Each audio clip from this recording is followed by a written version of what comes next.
Dear Name Withheld, I have before me information stating that you attempted to force your way into one of the lifeboats, and that when ordered back by Major Butt, you slipped from the crowd, disappeared, and after a few moments were seen coming from your stateroom dressed in women's clothing, which was recognized as garments worn by your wife en route. I can't understand how you can hold your head up and call yourself a man among men, knowing that every breath you draw is a lie.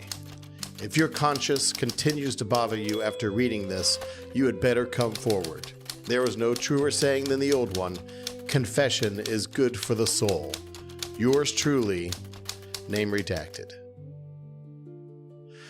That letter appears near the end of Walter Lord's A Night to Remember. Lord tells us it was written directly to a Titanic survivor shortly after the disaster, and was later made available to him by one of that survivor's descendants.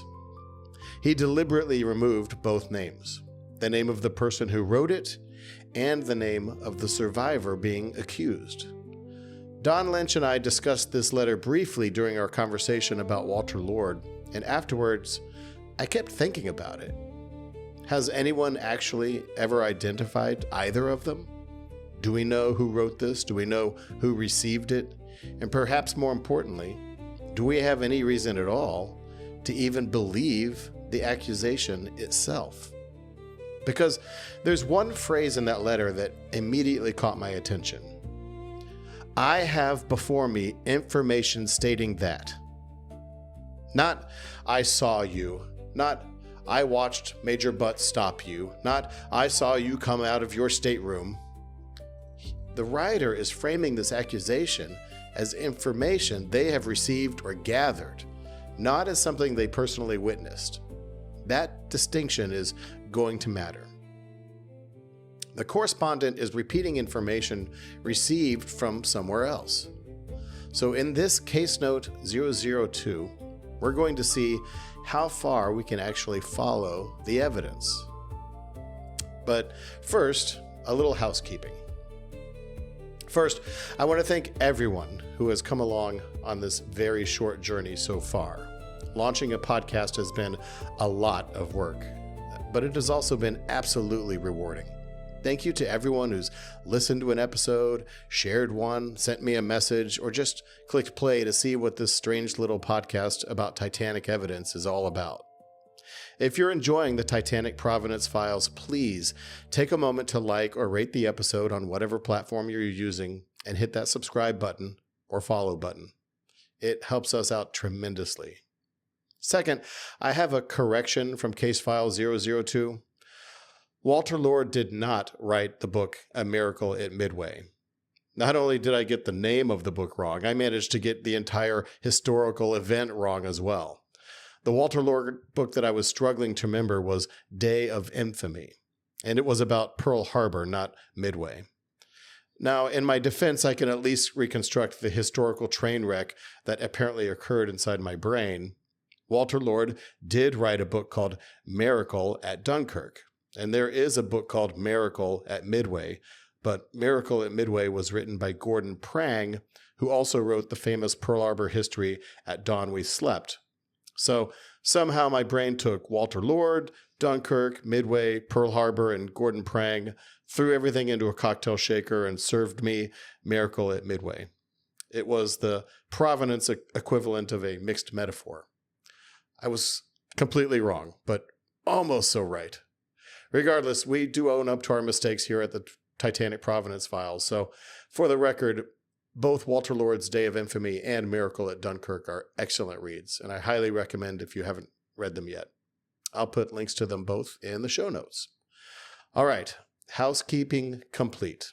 Now let's talk poison pen letters and cross-dressing, shall we?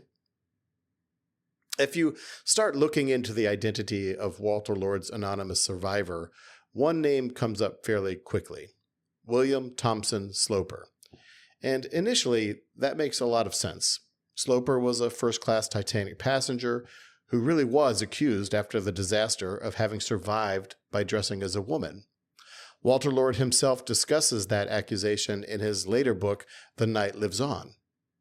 Lord explains how a newspaper reporter, apparently angry after being rebuffed by Sloper and his family following the disaster, helped spread the story that Sloper had escaped disguised as a woman. Walter Lord himself discusses that accusation in his later book, The Night Lives On. Lord explains how a newspaper reporter, apparently angry after being rebuffed by Sloper and his family following the disaster, helped spread the story that Sloper had escaped disguised as a woman. So the connection seems obvious.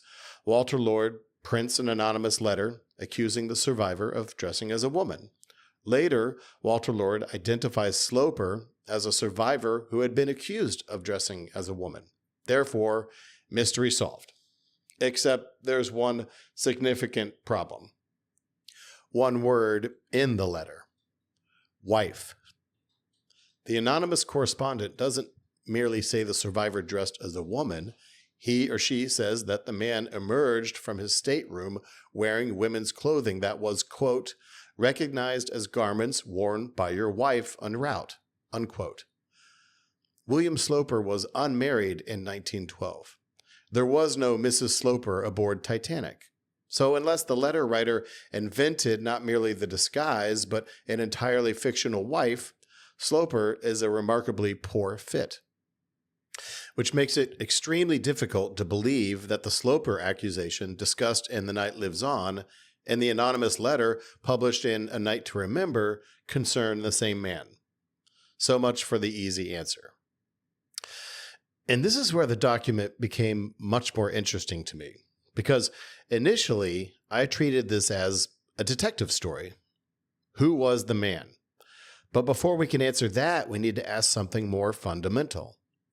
What exactly is this document evidence of? Look again at the opening. I have before me information stating that.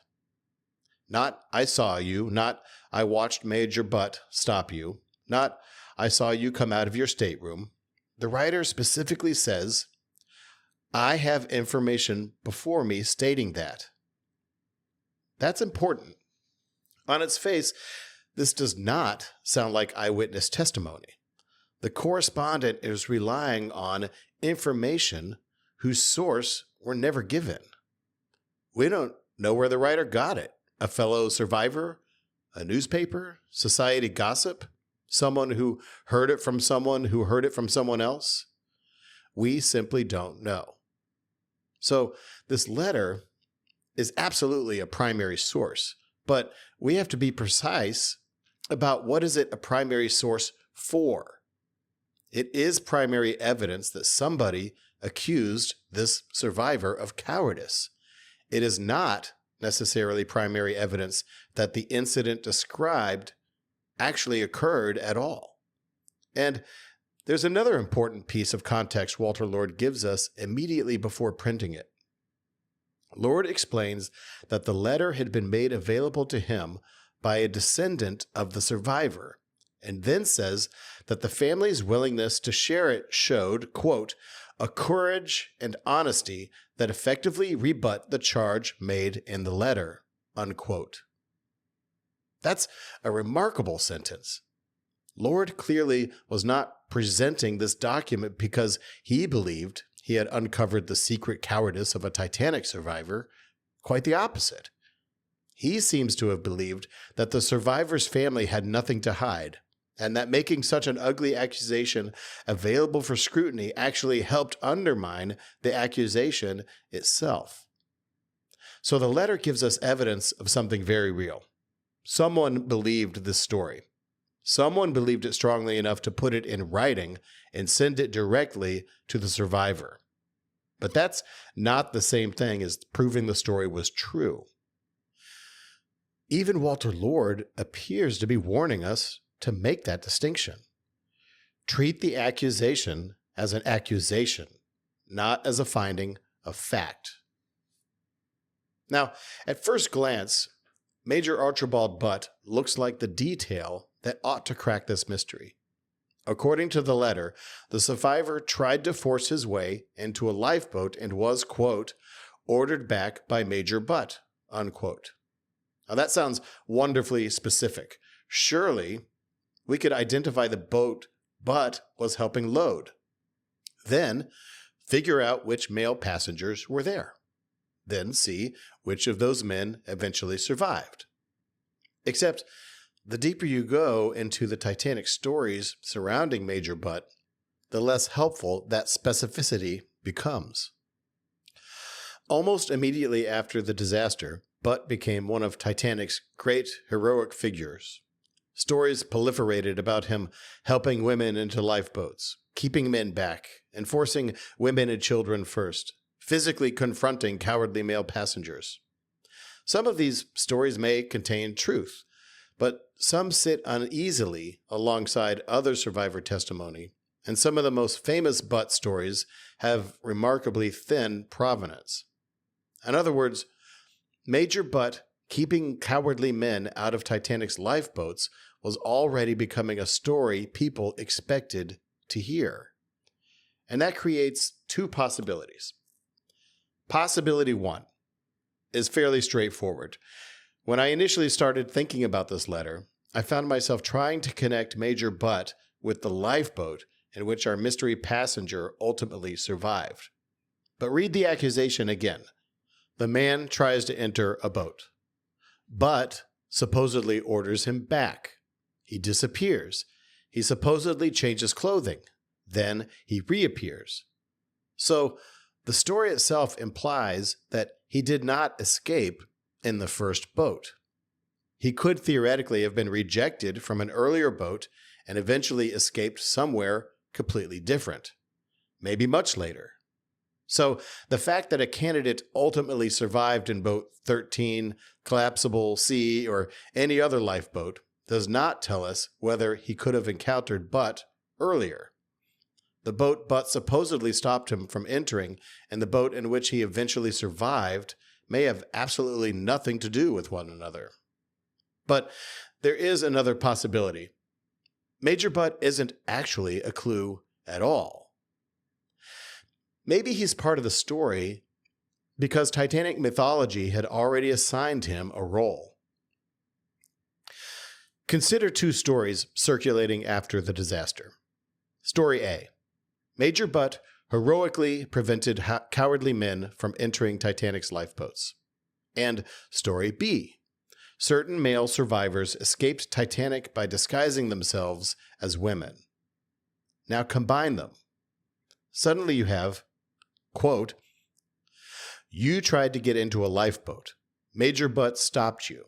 So you went away, put on your wife's clothes, came back, and escaped in another boat." It's almost narratively perfect. There's a hero, there's a coward, there's attempted justice, there's deception, and there's an explanation for something that many people in 1912 found deeply uncomfortable. Why was this adult man alive when so many women and children were dead? The anonymous correspondent may have witnessed none of it. They may have simply fused two circulating Titanic stories into one morally satisfying accusation. If so, Major Butt tells us almost nothing about the identity of the recipient of the letter.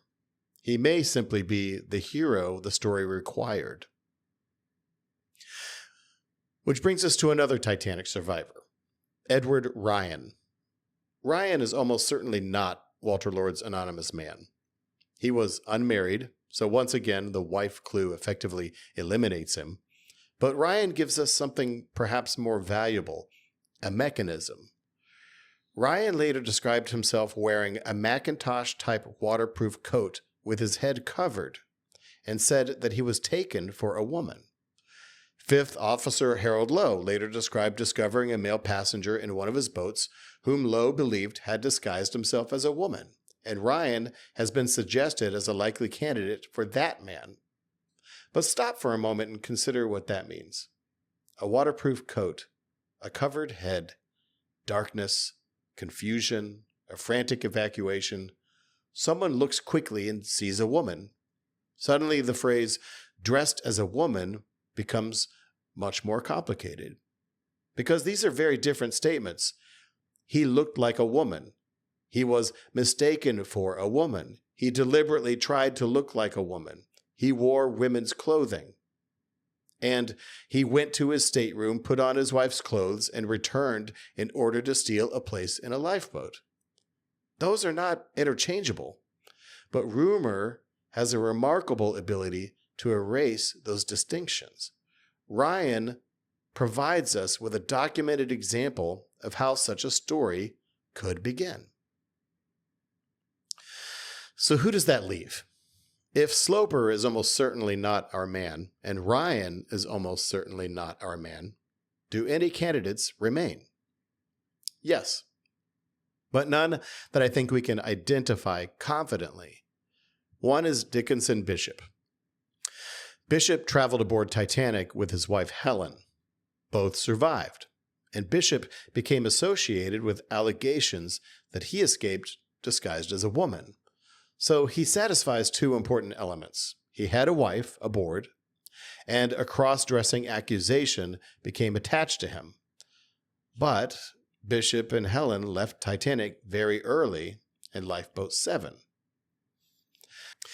If we try to interpret Lord's anonymous accusation literally, there isn't much time for this elaborate sequence of attempted boarding, rejection by Butt, disappearance, changing clothes, returning, and eventually escaping. That certainly doesn't prevent Bishop from receiving a false letter saying those things, but it makes the literal chronology awkward. Then there's William Ernest Carter. Carter was also traveling with his wife, Lucille, and their children. His wife and children survived separately. Carter remained aboard much later and eventually escaped in collapsible sea. His survival also became the subject of ugly gossip. Chronologically, Carter gives the alleged sequence considerably more room, but once again, there's no solid evidentiary bridge connecting Carter with the specific accusation in Walter Lord's letter. So Bishop remains possible. Carter remains possible. Others may remain possible. But I don't think we currently have enough evidence to name any of them. And I'm not going to pretend that we do. So where does that leave us? Right now, I simply do not have conclusive evidence identifying either the person who wrote this letter or the Titanic survivor who received it. We can probably eliminate a few people, but I can't name either the sender or the recipient with any degree of confidence. And normally, that would be where this case note ended. Except, the letter should still exist. Walter Lord's papers are preserved as part of the Lord McQuitty collection in the Caird Library and Archive in Greenwich.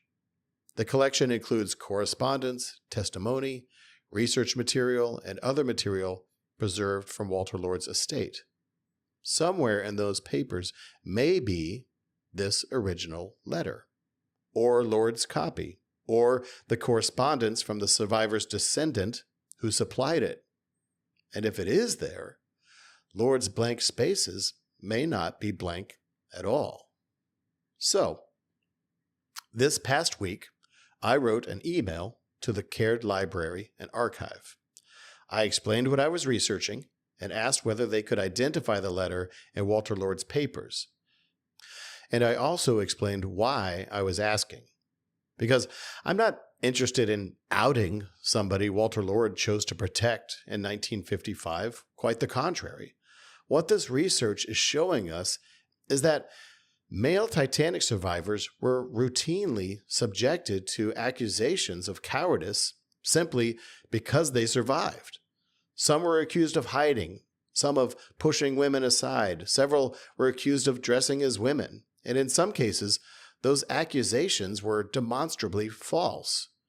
So, identifying the recipient of this letter might actually provide an opportunity to do the opposite of what the original correspondent intended.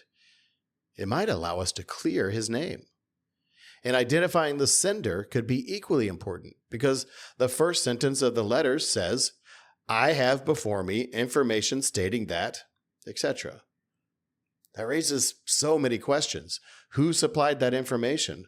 Was the writer a Titanic survivor, a journalist, a political opponent, a business rival, someone nursing a personal grudge, someone repeating newspaper gossip? Knowing who wrote the letter could completely change how seriously we should take the accusation. So I asked whether the surviving archive could identify both names and if the surviving documents permit them to be identified. You can find a complete copy of the email I wrote in the show notes. And that is where this case stands today. The archive has confirmed receipt of my inquiry. I don't yet have a substantive answer. Maybe the letter survives with both names intact. Maybe Lord's papers contain correspondence explaining exactly where it came from.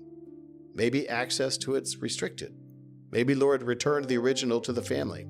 Maybe all that survives is the version that we already have. I genuinely don't know. But now we have somewhere else to look. So I'm not going to close this particular file. Consider it left open. If the Caird Library comes back with something that moves the evidence forward, I'll bring the case back here and we'll follow it together wherever it goes. Because sometimes a primary source tells us what happened, and sometimes it tells us only what somebody said happened.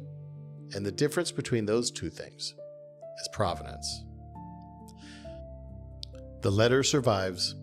The accusation survives. The names, for now, do not.